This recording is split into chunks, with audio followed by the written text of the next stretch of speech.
Podium Podcast. Lo mejor está por escuchar.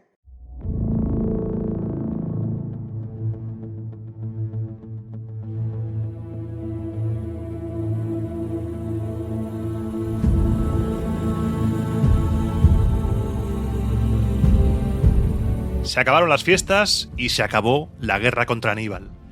Pero la paz no dura mucho. La Roma que emerge de la victoria en Zama ya no es una república de granjeros. Es una potencia depredadora inundada de plata hispana, con un ejército profesionalizado y una oligarquía que empieza a fracturarse por la ambición. Hoy vamos a analizar la letra pequeña de la victoria romana en la Segunda Guerra Púnica. ¿Qué pasa con los veteranos? ¿Cómo se transformó la economía? ¿Y por qué, apenas unos meses después de cerrar el frente africano, el Senado ya estaba buscando excusas para abrir el frente macedonio? Te doy la bienvenida a Roma Aeterna. Roma Aeterna, una producción de Podium Podcast con Iván Martín.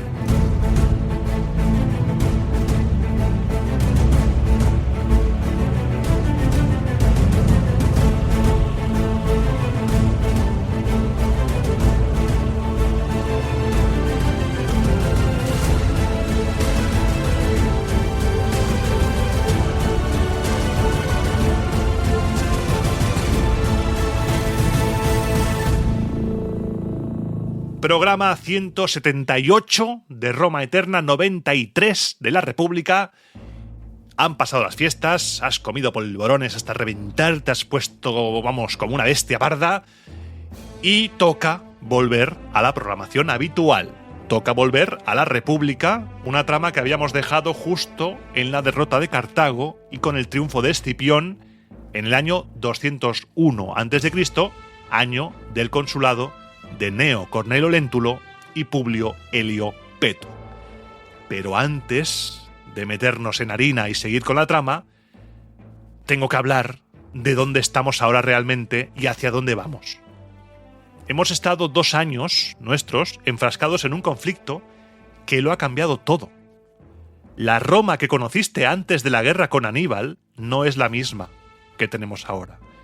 Y creo que es necesario dedicar una parte importante del programa a explicar lo que te vas a encontrar a partir de ahora.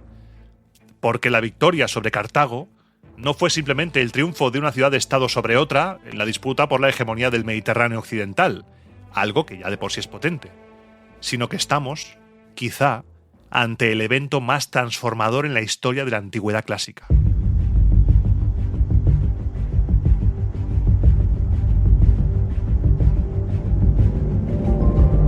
Si bien la Primera Guerra Púnica había enseñado a Roma a combatir en el mar y le había otorgado sus primeras provincias, la guerra contra Aníbal sometió a la estructura social, política y económica romanas a una presión existencial sin precedentes. La Roma por fuerza que emergió de Zama no era la misma república de granjeros soldados que habían entrado en conflicto 17 años antes. La guerra precipitó cambios estructurales que quizá en tiempos de paz habrían tardado mucho tiempo en gestarse o quizá nunca hubieran ocurrido. La investigación actual habla de una reconfiguración total del ADN romano. La guerra forzó la profesionalización táctica de las legiones, la monetización de la economía de Italia a través del denario, la consolidación de una oligarquía senatorial inmensamente rica y, paradójicamente, sembró las semillas de la destrucción de esa propia república a través de la crisis agraria y el surgimiento de los líderes militares que aglutinaban sobre ellos la lealtad de las legiones. A Cartago se la borró del mapa. A tomar viento Cartago. Perdió todas sus posesiones, quedando reducida a su territorio original. Roma la convirtió en un estado cliente vulnerable a la rapiña de sus vecinos, y cuando digo vecinos te miro a ti, Masinisa, aliado sempiterno de Roma. Polibio nos dice que esta condición de estado cliente fue el instrumento que Roma utilizó cínicamente durante el siguiente medio siglo para debilitar a su antiguo rival, permitiendo que Masinisa erosionara sistemáticamente el territorio púnico, mientras el Senado, cada vez que había un problema, cada vez que Cartago iba a quejarse, se ponía del lado de Masinisa. La gigantesca indemnización que Cartago tenía que pagar en plazos anuales a Roma era tan bestia que, sumada a la inyección masiva de capital gracias al botín de Siracusa, Capua, Tarento y las minas de Hispania, monetizó la economía romana a una escala desconocida hasta entonces. Y luego tenemos el tema territorial. Roma se queda con los territorios cartagineses en la península ibérica, lo que representa un desafío administrativo diferente a la gestión de Sicilia o Cerdeña. Hispania no es una isla, y no es una sociedad urbanizada homogénea. Era un vasto terreno habitado por tribus guerreras complejas y fragmentadas. Podríamos saltar a la piscina y decir que la decisión romana de no retirarse tras la expulsión de los cartagineses en el 206 a.C.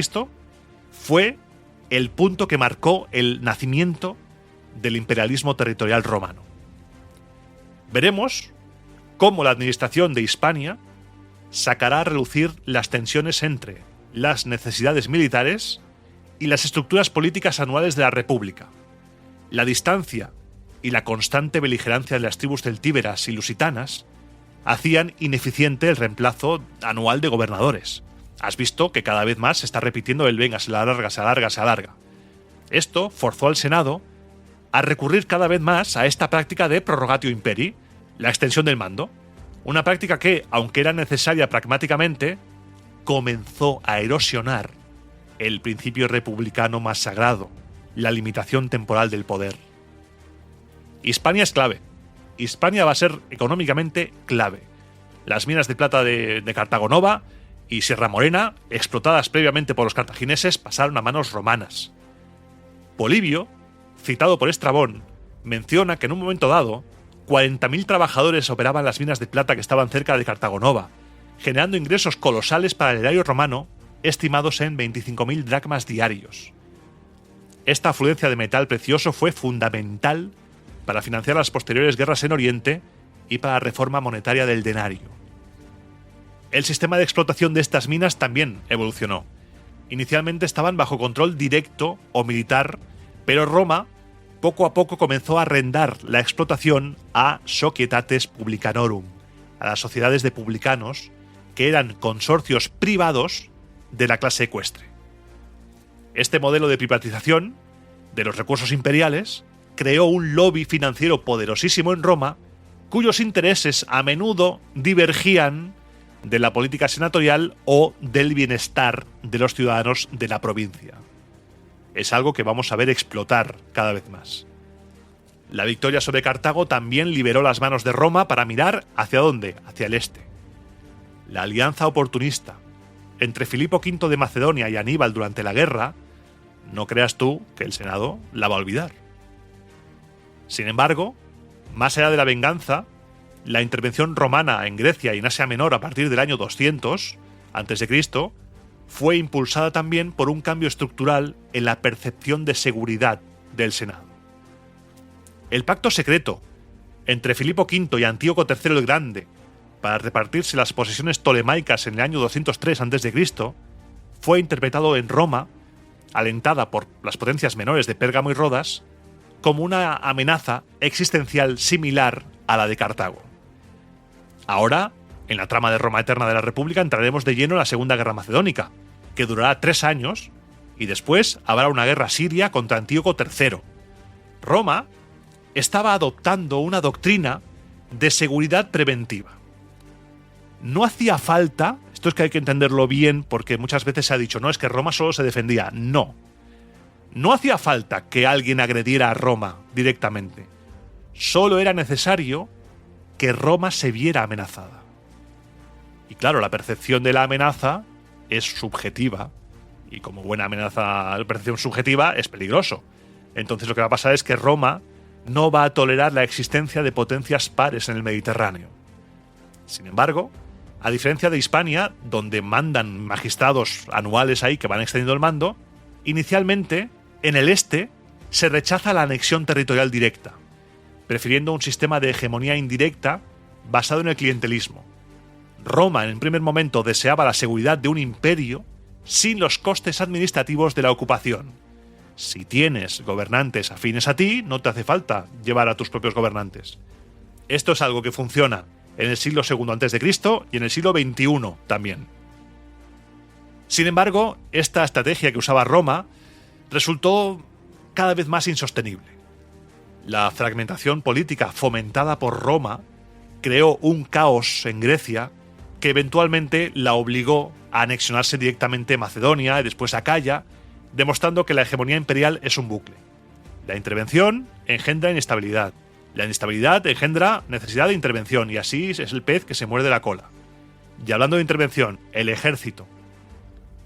Ya vimos lo de la espada en el programa previo a Nochebuena. La Segunda Guerra Púnica fue el laboratorio donde el ejército romano evolucionó de una fuerza potente, sí, pero tácticamente rígida, a una máquina de guerra flexible y profesionalizada.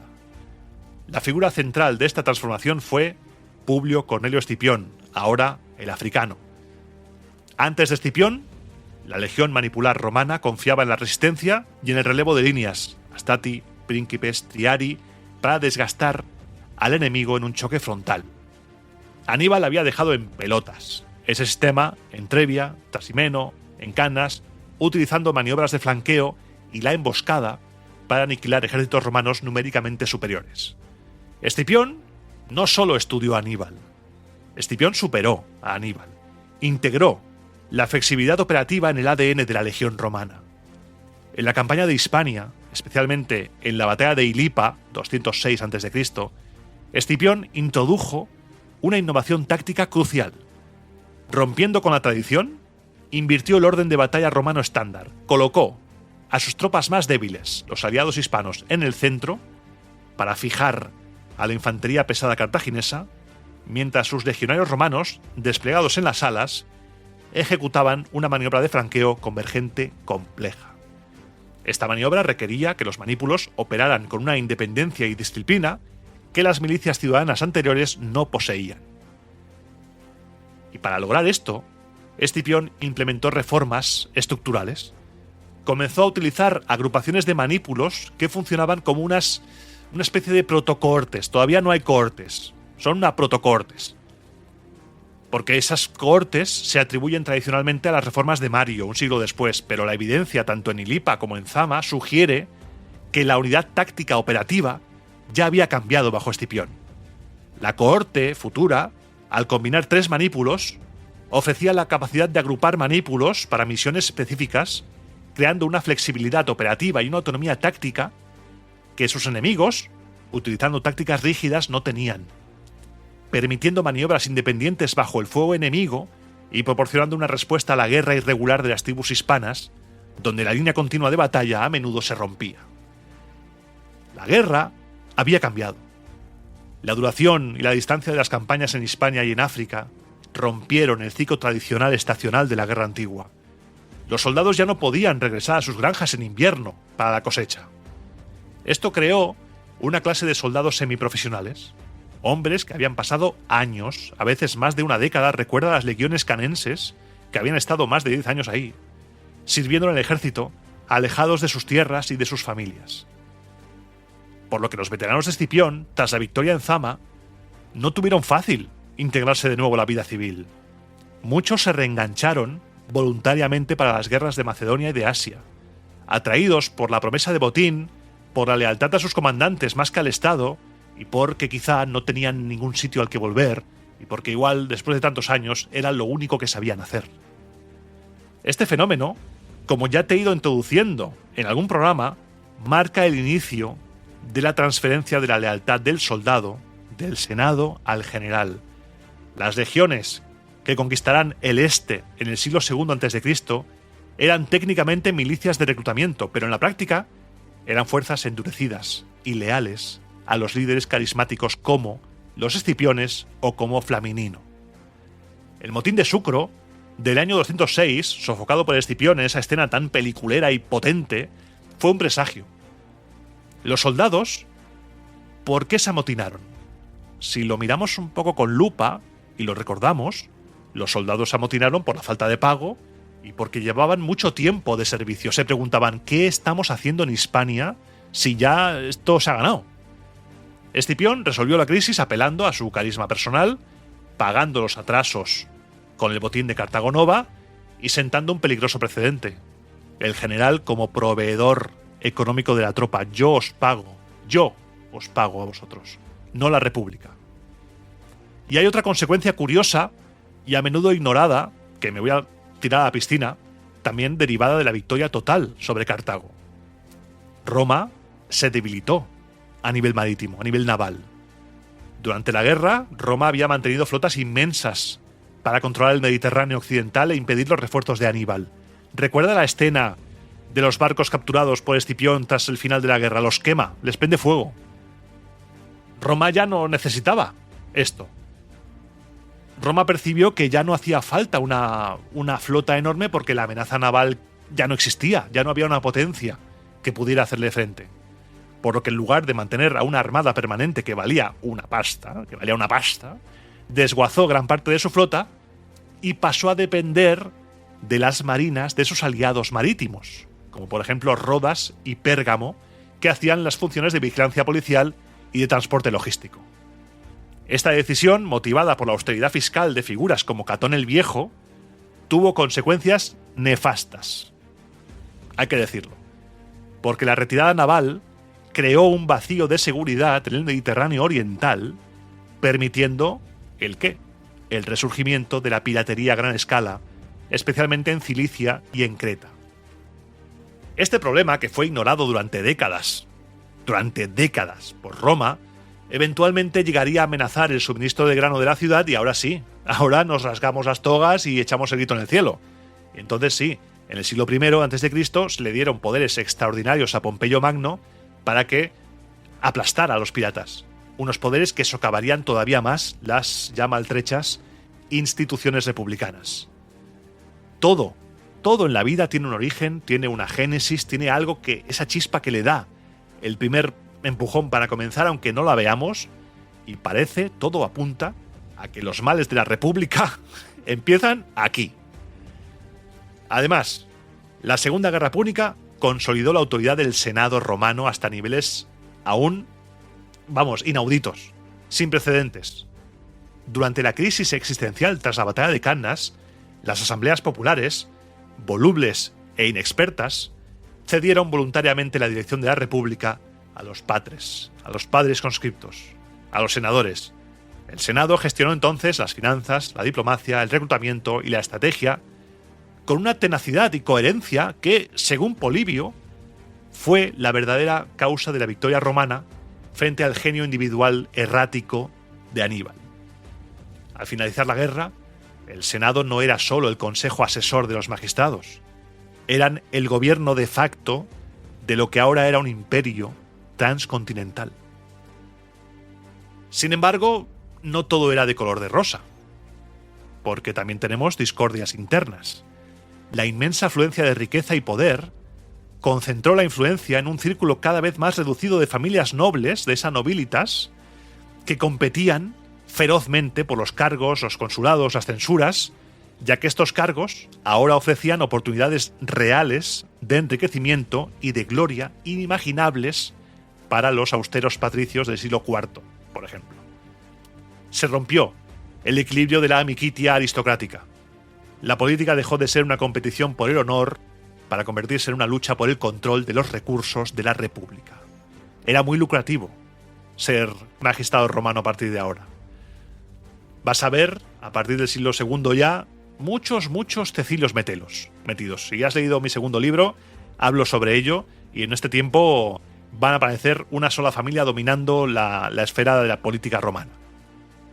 Estamos ante una república que cada vez está más en peligro. Publio Cornelio Escipión africano, aunque nos caiga bien, representó una anomalía peligrosa para el sistema republicano. Había obtenido el mando en Hispania como privatus cum imperio, como un ciudadano privado con poder de mando proconsular. No había ocupado previamente ni consulado ni pretura, era muy joven, se fue a la verga el cursus honorum tradicional, voló por los aires. Su éxito personal, su carisma casi místico, que él mismo alimentaba con rumores de su descendencia divina, sus charlas con Júpiter en el templo del Capitolio, y además esa devoción que tenía la gente por él, amenazaban ese sistema donde ningún aristócrata debía elevarse demasiado por encima de sus pares. El partido vamos a llamarle así entre comillas, si me permites, partido de los Escipiones, los partidarios de Escipión dominaron la política romana en la década posterior a Zama, promoviendo una política exterior helenófila y agresiva. Esto provocó una reacción virulenta de los sectores más tradicionalistas del Senado, quienes veían en ese movimiento escipiónico un camino hacia la monarquía disfrazada. ¿Ves por dónde va el asunto, no? Porque en ese momento Marco Porcio Catón el Viejo emergió como la antítesis ideológica y política de Escipión.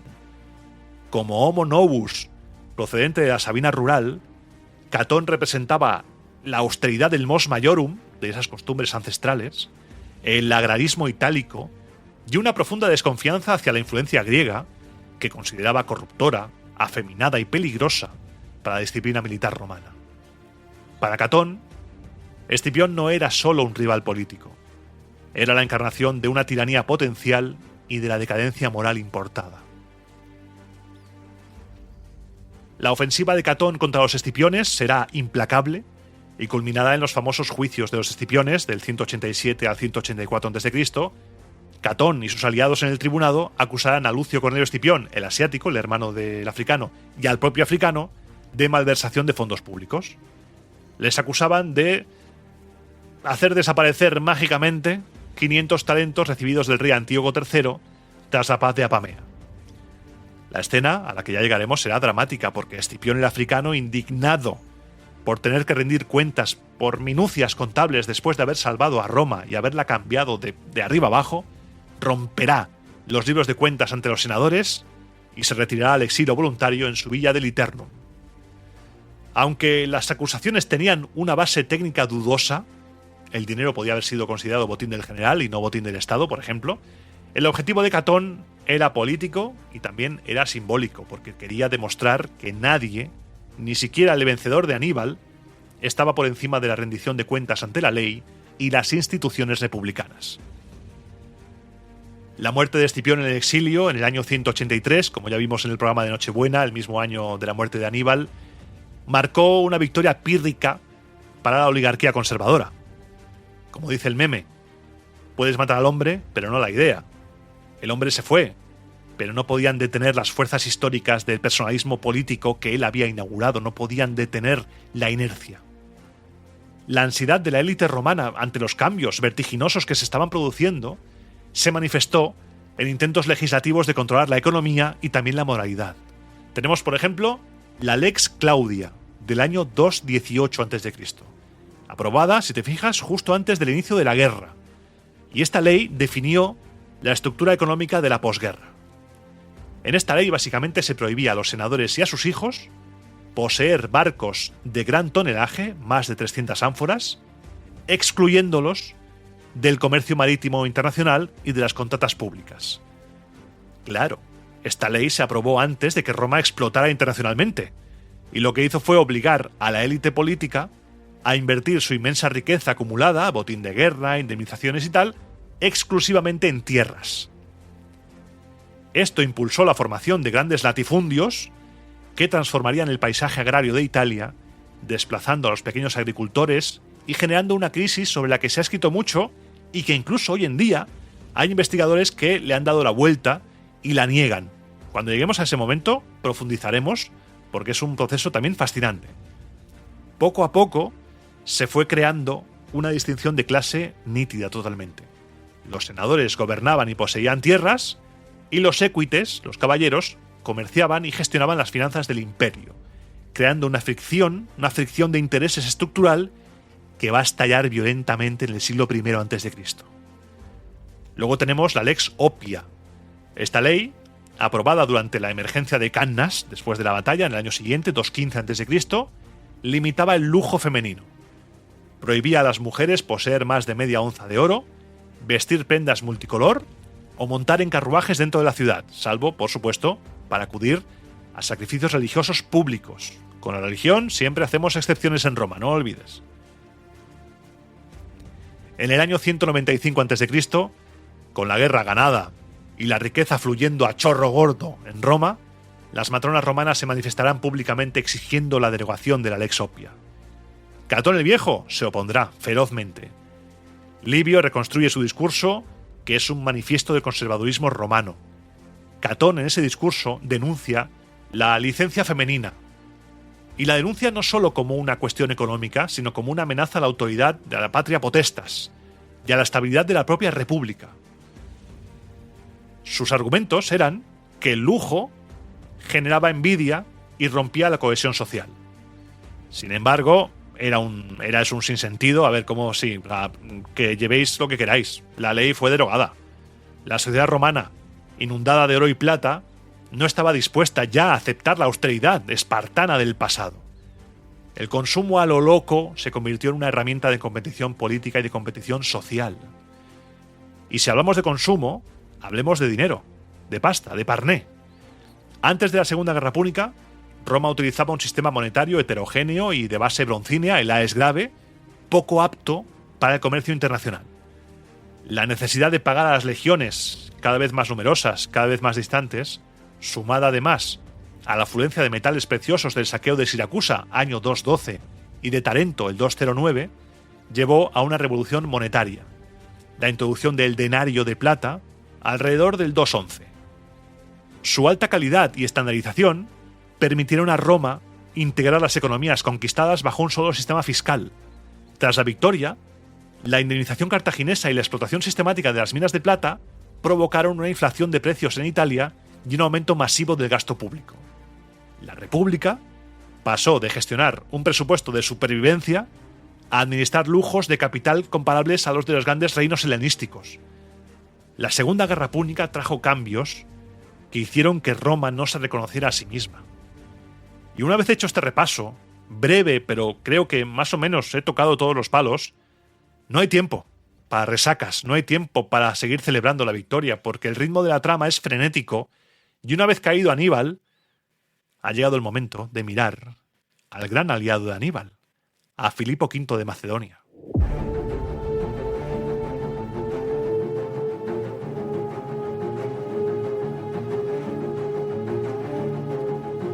Había muy mal rollo con Filipo, porque éste no había respetado la paz con los etolios y otros aliados en la misma región, y porque había enviado refuerzos y dinero a Aníbal y a los cartagineses. La guerra en Macedonia llevaba 3 años parada, por cosas africanas, pero no tardará demasiado en activarse, porque finalmente se vieron los romanos impulsados a reemprender la guerra debido a las súplicas de los atenienses, a quienes Filipo había sitiado dentro de su ciudad después de arrasar por completo su territorio. Más o menos por esas fechas, estamos en el 201 todavía, llegaron embajadores de los rodios y del rey Átalo de Pérgamo, quien era aliado de Roma, desde el año 210.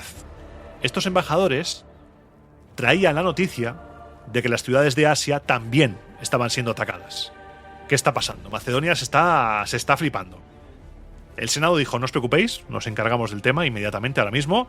El Senado remite la cuestión de la guerra con Macedonia a los cónsules, que se encontraban en sus provincias cada uno, Léntulo con la flota y Helio Peto en la Galia, y mientras tanto se enviaron 3 embajadores a Ptolomeo V Epífanes, rey de Egipto, Cayo Claudio Nerón, aunque algunos historiadores modernos creen que el viejo general, el héroe de Metauro, ya estaba un poco... no estaba para muchos trotes, y que en realidad el que fue su primo, Tiberio Claudio Nerón, Marco Emilio Lépido y Publio Sempronio Tuditano. El objetivo era informarle no tanto al rey como a sus regentes, porque Ptolomeo V en ese año 201 no llegaría a los 10 años, informarle de la victoria sobre Aníbal y los cartagineses y darles las gracias, pues cuando la situación era incierta, a diferencia de Macedonia, Egipto se había mantenido leal mientras otros abandonaban a los romanos. También se les pidió que conservaran esa misma disposición de ánimo hacia el pueblo romano si éste, forzado por supuesto, forzado por los desafueros, por los insultos, las amenazas de Filipo, emprendía la guerra contra él. Ahora dejamos un momento Roma, nos vamos a la Galia, porque el cónsul Publio Helio Peto se enteró, antes de su llegada a la Galia, que los boyos estaban crujientitos, los boyos habían realizado incursiones en territorios de aliados de Roma, y eso no se podía tolerar. Lo que hizo fue alistar con urgencia 2 legiones para hacer frente a esta agresión, y les añadió 4 unidades de su propio ejército. encargó entonces a Cayo Ampio, que era el praefectus socium, el prefecto de los aliados, un cargo que siempre recaía en un ciudadano romano, le encargó la tarea de invadir el territorio de los boyos con esas fuerzas, atravesando la Umbría por la zona de la tribu Sapinia, y el propio cónsul salió también en esa misma dirección, pero por una ruta abierta a través de las montañas. Vale, todo estupendo. Ampio, una vez en territorio enemigo, comenzó a saquearlo. Le fue bastante bien, no corría riesgos, parecía que era un tío capaz. Después eligió una posición favorable, cerca de una población fortificada, Mútilo, al norte de Módena, la actual Modigliana quizá, y salió a segar los trigales. La mies estaba madura, había que coger recursos, por lo que vamos a segar. Pero, después de la gloria de la Segunda Guerra Púnica, volvemos a la realidad romana. Y la realidad romana solía ser, para disgusto del Senado, el descuido. Ampio no realizó el debido reconocimiento de los alrededores, no emplazó destacamentos fuertes, no garantizó la protección armada de quienes estaban llevando a cabo la sega, por lo que estaban completamente desarmados, y pasó lo que tenía que pasar. Los galos los rodearon a él y a los segadores en un ataque sorpresa. El pánico se apoderó de los hombres armados, emprendieron la huida, murieron unos 7.000 hombres, desperdigados entre los trigales, y entre ellos cayó el propio prefecto Cayo Ampio. Cayo cayó. El miedo empujó a los supervivientes de vuelta al campamento. Luego, a falta de un jefe reconocido, los soldados se pusieron de acuerdo entre ellos y a la noche siguiente abandonaron gran parte de sus pertenencias para ir a reunirse con el cónsul a través de unas rutas boscosas casi impracticables. El cónsul acabó regresando a Roma sin haber hecho en su provincia nada que mereciera ser destacado, si exceptuamos ese saqueo del territorio de los boyos, y además se llegó a un acuerdo con los ligures ingaunos, aunque no sabemos nada más. Aprovechamos que vuelve el cónsul a Roma, nos subimos a su carro, lo acompañamos para volver nosotros también, seguimos en el año 201 a.C., y la primera vez que se reunió el Senado, ante la petición unánime de que se tratase con prioridad absoluta la cuestión de Filipo V y las quejas de los aliados, se sometió este punto a debate inmediatamente.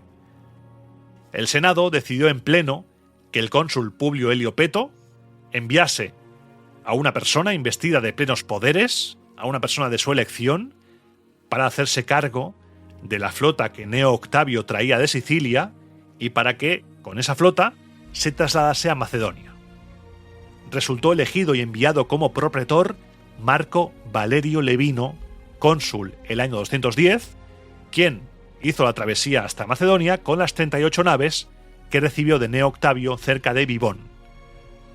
Allí salió a su encuentro el legado Marco Aurelio Cota.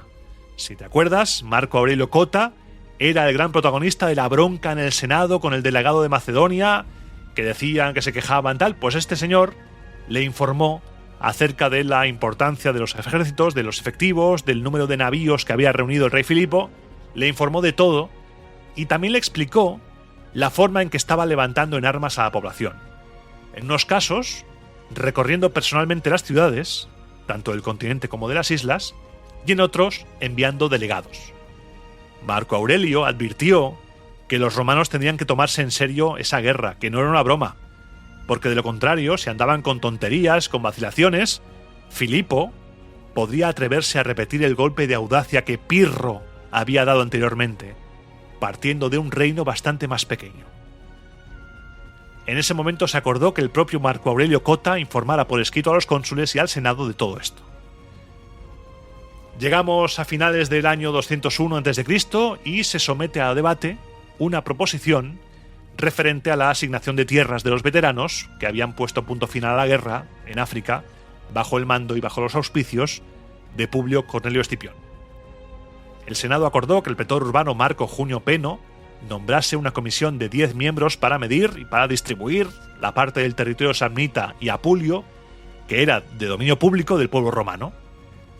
Fueron nombrados para esta comisión personajes top que seguro te suenan: Publio Servilio, Quinto Cecilio Metelo, ya están asomando, que ya fue cónsul en el 206, Cayo y Marco Servilio Gémino, cónsul Cayo en el 203 y Marco en el 202, Lucio y Aulo Hostilio Catón, Publio Bilio Tápulo, Marco Fulvio Flaco, Publio Heliopeto, que era el cónsul ese año, y Tito Quincio Flaminino, el gran protagonista de la guerra que se viene contra Macedonia y que será cónsul en el año 198. También fueron elegidos cónsules para el año siguiente, para el 200, Publio Sulpicio Galba, que ya había sido cónsul en el 211, procónsul en la Primera Guerra Macedónica desde 210 al 206 y dictador en 203, y Cayo Aurelio Cota. A continuación fueron elegidos pretores Quinto Minucio Rufo, Lucio Furio Purpurión, Quinto Fulvio Gilón y Cayo Sergio Plauto. Aquel año, siguiendo con las cosas que suceden, los ediles curules, Lucio Valerio Flaco y Lucio Quincio Flaminino, celebraron los Juegos Escénicos Romanos, reiniciándolos durante 2 días. Distribuyeron entre el pueblo, al precio de 4 ases la medida, la enorme cantidad de trigo que Publio Escipión había enviado desde África, ganando con ello gran popularidad. También los Juegos Plebeyos fueron reiniciados 3 veces, desde un principio por los ediles plebeyos Lucio Apustio Fulón, quien sería pretor en el 196, y Quinto Minucio Rufo. También, con ocasión de los Juegos, se celebró un banquete enorme en honor de Júpiter.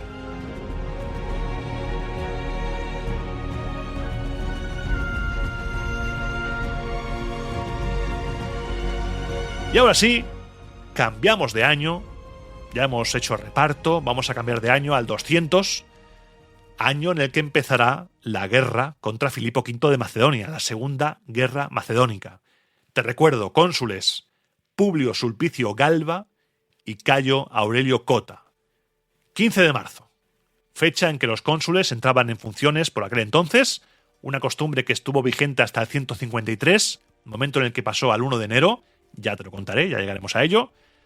Y el cónsul, Publio Sulpicio Galba, nada más empezar, sometió la cuestión de la guerra, antes que ninguna otra, a la deliberación del Senado.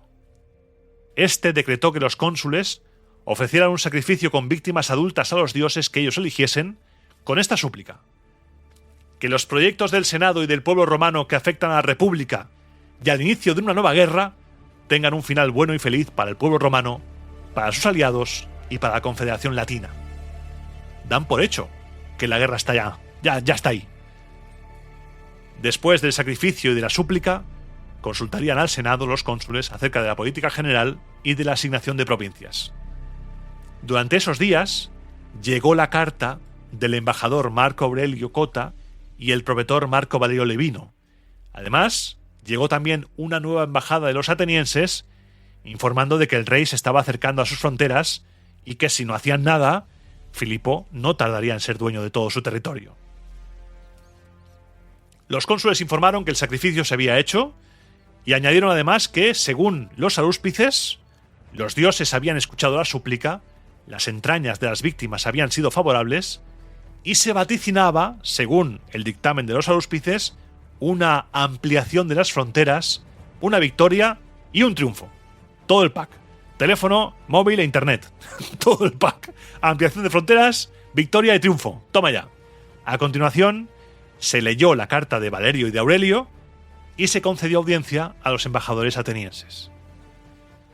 La consecuencia inmediata de todo esto fue la redacción de un senado consulto, dando las gracias a los aliados porque, a pesar de haber sido tentados durante mucho tiempo, ni siquiera el miedo a un asedio los había apartado de su lealtad con Roma. En cuanto al envío de ayuda, se acordó que se daría respuesta una vez que los cónsules hubieran sorteado las provincias y que el cónsul al que le correspondiera Macedonia hubiera presentado al pueblo la propuesta de una declaración de guerra a Filipo V, rey de Macedonia. Porque había que proponérsela al pueblo. Aún no habíamos declarado la guerra, aunque ya se habían hecho los auspicios y todo. El sorteo asignó la provincia de Macedonia a Publio Sulpicio. Al otro cónsul le correspondió, por su parte, Italia. Inmediatamente después se realizó el sorteo entre los pretores, un reparto de cartas que vamos a hacer rápido. Cayo Sergio Plauto, jurisdicción urbana; Quinto Fulvio Gilón, Sicilia; Quinto Minucio Rufo, el Brucio, la actual Calabria; y Lucio Furio Purpurión, la Galia. Vale. Entonces, Viene el marronazo. Es someter al pueblo la pregunta. Sulpicio Galba preguntó a la gente: ¿deseáis y ordenáis que se declare la guerra al rey Filipo y a sus súbditos, los macedonios, en respuesta a los agravios y ataques armados cometidos contra los aliados del pueblo romano? Y la respuesta fue no. La práctica totalidad de las centurias votó no en la primera votación. Galba se quedó tiesa, se debió quedar el tío, de piedra. Pero vamos a profundizar un poco más en este asunto. ¿Por qué vota la gente que no? La gente estaba harta. La gente estaba ya aburrida, ya cansada. Venimos de casi 20 años de guerra continua. Una guerra que ha superado todos los límites. Y además, el tribuno de la plebe, Quinto Bebio, acusó al cónsul y a los senadores de encadenar una guerra tras otra para impedir que la plebe disfrutara de un solo momento de paz. Esto cabreó profundamente a los senadores y el tribuno de la plebe, Quinto Bebio, recibió un chorro de insultos en el Senado. Uno tras otro, los senadores exigieron al cónsul convocar nuevamente los comicios para presentar la propuesta de ley y para reprender al pueblo por su falta de ánimo. Había que hacerles ver a este populacho la magnitud de los daños y la deshonra que implicaría aplazar aquella guerra. Queremos guerra y queremos que la gente vote bien, así que vuelve a organizarlo, habla con ellos y que voten. La asamblea se convocó el 7º día de los comicios en el campo de Marte y antes de que las centurias procedieran a votar, el cónsul, Sulpicio Galba, pidió la palabra y habló.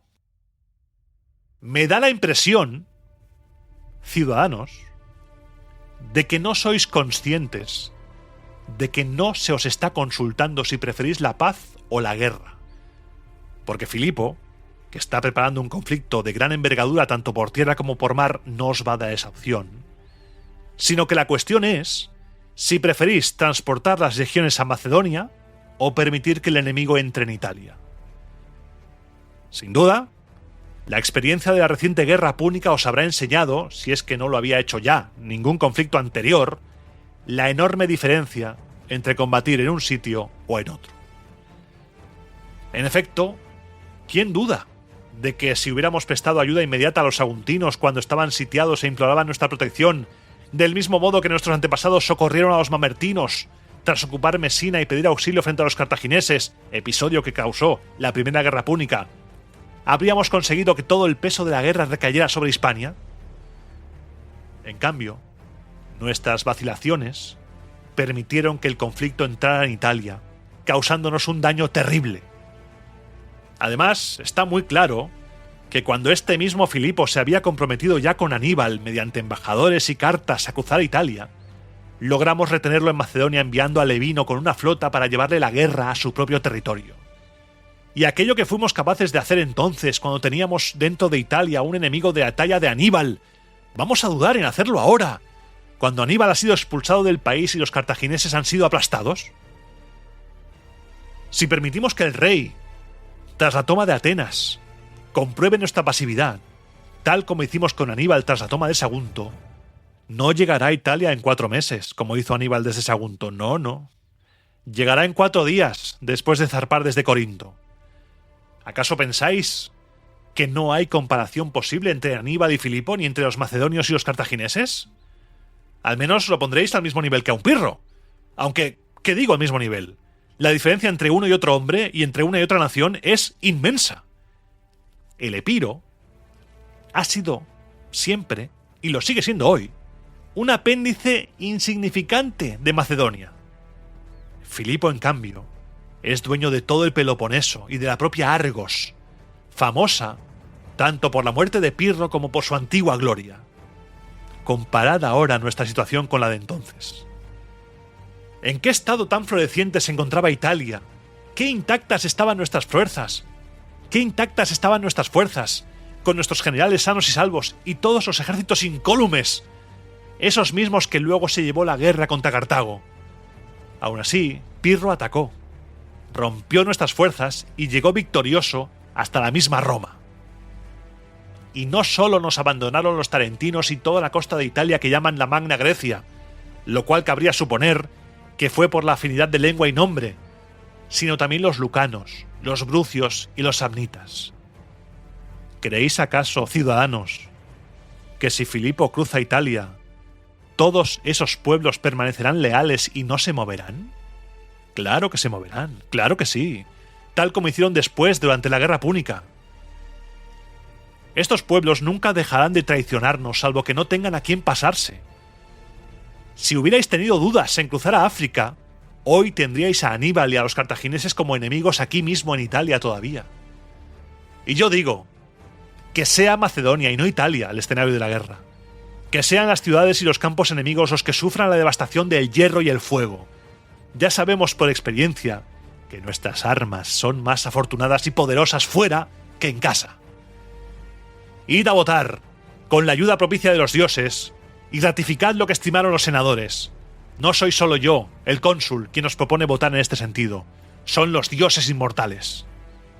Cuando ofrecí el sacrificio y dirigí la súplica para que esta guerra acabase bien y felizmente para mí, para el Senado, para vosotros, para los aliados y para los pueblos latinos, para nuestras flotas y para nuestros ejércitos, ellos solo presagiaron éxitos y prosperidad.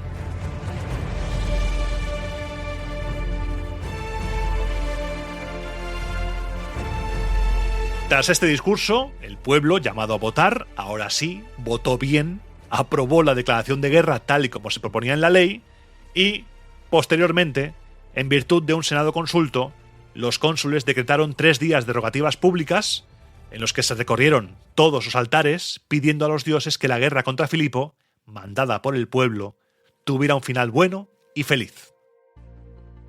El cónsul Sulpicio consultó entonces a los feciales. ¿Te acuerdas de los feciales? Los sacerdotes encargados del derecho internacional y de las declaraciones de guerra. Les consultó si la declaración de guerra debía ser notificada al propio Filipo en persona o si bastaba con notificársela a alguna guarnición próxima dentro de las fronteras de su reino. Los feciales estuvieron estudiando el caso y dictaminaron que cualquiera de las dos formas era válida. Y esta decisión es muy importante porque nos muestra cómo Roma está estirando el chicle de su propia legalidad religiosa, porque el rito original, el arcaico, exigía que el sacerdote caminara hasta la frontera física y lanzara una lanza de hierro, una lanza ensangrentada en el suelo enemigo. Pero claro, Macedonia no está aquí al lado. Macedonia no está a tiro. Y para solucionar esto, los romanos, que eran los reyes de darle el giro de tecnicismos legales, de los vericuetos, se inventaron una ficción jurídica maravillosa. Obligaron a un prisionero de guerra a comprar un pedazo de tierra en Roma, junto al templo de Belona, y declararon ese jardín suelo hostil. Suelo hostil oficial, ¿eh? Y lanzaban la lanza allí, en pleno centro de Roma, cumpliendo el rito sin tener que caminar 1000 kilómetros. Ahora con Sulpicio daban un paso más en esa abstracción. Ya no hacía falta ni ver al rey enemigo a la cara. Bastaba con decírselo al primer soldado enemigo que encontraras en la frontera. La burocracia se estaba adaptando a la velocidad a la que se adaptaba la República. En consecuencia, los senadores autorizaron al cónsul a elegir, según su propio criterio, a alguien que no perteneciera al Senado para enviarlo como embajador a declarar la guerra al rey de Macedonia. A continuación se procedió, como siempre, a la asignación de ejércitos a los cónsules y a los pretores. Los cónsules recibieron la orden de licenciar a los antiguos ejércitos y de reclutar 2 nuevas legiones cada uno.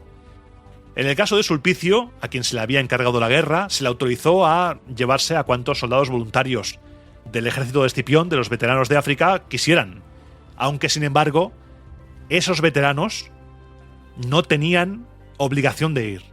No se podía llevar a ningún veterano en contra de su voluntad. El Senado decretó que los veteranos de África, los vencedores en Zama, se habían ganado ese derecho. Por otro lado, los cónsules debían entregar a los pretores Lucio Furio Purpurión y Quinto Minucio Rufo 5.000 aliados latinos a cada uno. Con estas tropas, uno controlaría la provincia de la Galia y otro la del Brucio, la actual Calabria. También Quinto Fulvio Gilón recibió instrucciones de formar la guarnición para Sicilia. Marco Valerio Faltón, que me lo imagino insultando siempre, que había tenido a su cargo la provincia de Campania como pretor el año anterior, vio prorrogado su mando, pasó a Cerdeña en calidad de propretor y del mismo modo escogió a un ejército que allí se encontraba para hacer que fueran la guarnición. Además, los cónsules recibieron instrucciones de reclutar 2 legiones urbanas que serían enviadas allí donde la situación lo requiriese, donde hiciera falta, pues muchos pueblos de Italia se habían visto afectados por su implicación en la guerra púnica y todavía había tiranteces, como dijéramos, por así decirlo. La República se preparaba para la guerra contra Macedonia con un total de 6 legiones romanas. No había descanso. La Roma que había nacido de las cenizas del fuego de Zama era una Roma que no iba a perder ni un segundo para conquistar todo el Mediterráneo.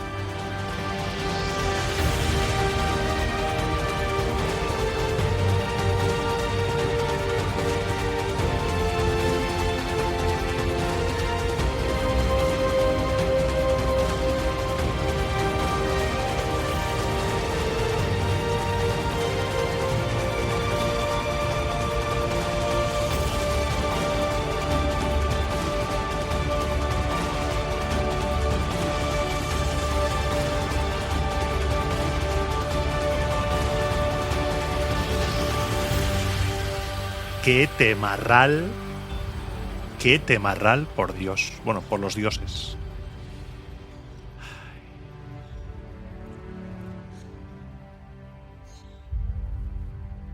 Dejamos caer la canción porque ahora empieza la primera sección canónica oficial. Dejamos de lado el programa de Nochevieja porque es un poco especial, ya que lo puedes escuchar tanto en 2025 seguramente porque salió por la mañana como en 2026, por lo que esta es la primera. Voy a beber agua, un segundo. Muchas gracias por llegar hasta aquí. ¿Qué tal el retorno de las fiestas? ¿Qué tal la vuelta de Navidad? ¿Bien?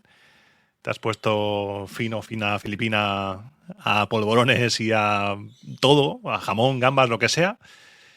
Yo he intentado ir un poco cuidado porque se viene un año 2026 potente.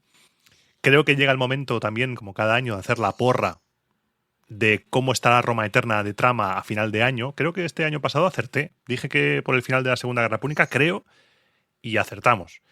Yo creo que para finales de 2026 estaremos quizá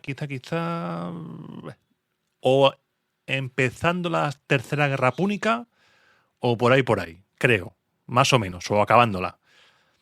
La destrucción de Cartago, todo eso, quizá.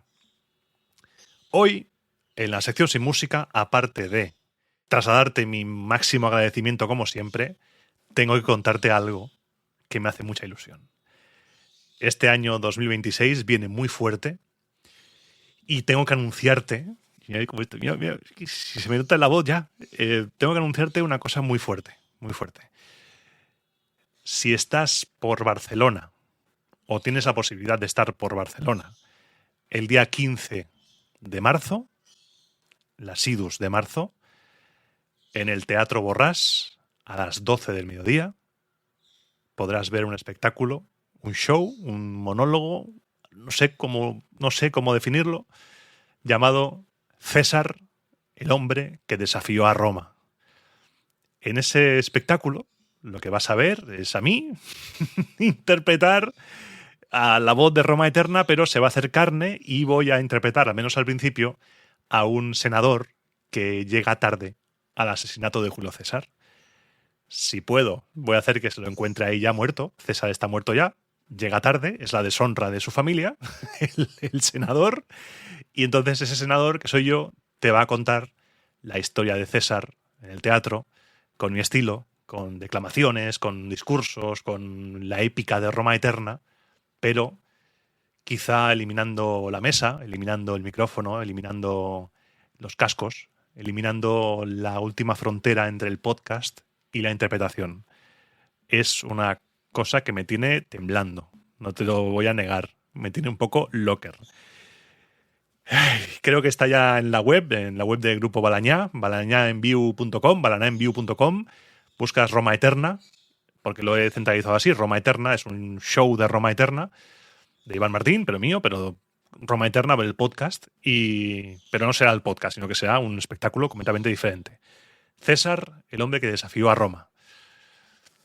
Y es que me da. Espero que puedas venirte, espero que te guste, y yo estoy muy nervioso ante eso. Es el anuncio del año, creo yo, porque jamás imaginé que el podcast me iba a llevar al Teatro Borràs en Urquinaona, en el centro de Barcelona, un lugar por el que he pasado muchas veces, un lugar al que he ido muy poco, igual un par de veces en mi vida, por desgracia, un lugar al que he visto muchas veces pasar, pasar un montón por ahí, y poder estar ahí, esas idus de marzo, hablando de César, es algo alucinante. Así que compra tu entrada, vente, apoya este tipo de iniciativas, porque si funciona, puede ser una gran vía para poder llevar la divulgación y la historia a escenarios que quizá pues nunca los habíamos imaginado. En el teatro, quizá hacer una gira con el show o con otros shows, con otras cosas, otros temas. Y si formas parte de alguna administración y quieres que se haga algún otro tipo de cosa, pues escríbeme a romaeternapodcast@gmail.com. Pero este 2026 empieza con un Rubicón que voy a cruzar, y es traspasar la frontera entre el podcast y el teatro. Y claro, por supuesto, voy a estar vestido de senador. O sea, voy a ir vestido de senador. No voy a ir en bata como grabó Roma Eterna. Así que estoy así estoy.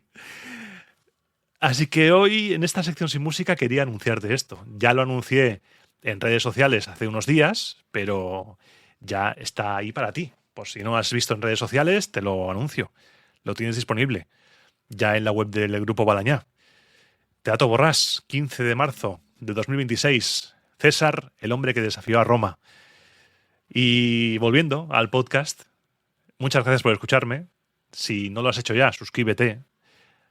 Apóyame si quieres o si puedes en iVoox, en patreon.com/Iván Martín o en el botoncito azul de iVoox o un coffee. Vamos a ir construyendo este sueño llamado Roma Eterna para seguir hilvanando, creando esta gran biblioteca, esta gran historia de Roma, esta gran historia, preciosa historia, que sin ti no sería posible. Así que esa primera función, espero de muchas, va a ir dedicada a ti, aunque estés a 1000 kilómetros, aunque estés a 5000 kilómetros de distancia. Porque sin eso, sin tu apoyo, sin tu escucha, esto no sería posible. Así que te dejo, como siempre, mi mail de contacto, que te he dicho ya, romaeternapodcast@gmail.com. Y yo, como siempre, deseo que este 2026 os sea propicio tanto a tu familia como a ti, a los tuyos, a tus seres queridos, y que estos 7 días que nos separan entre un programa y otro también lo sean. Y como siempre digo, te espero dentro de 7 días, la semana que viene, pasaré lista en el próximo programa de Roma Eterna.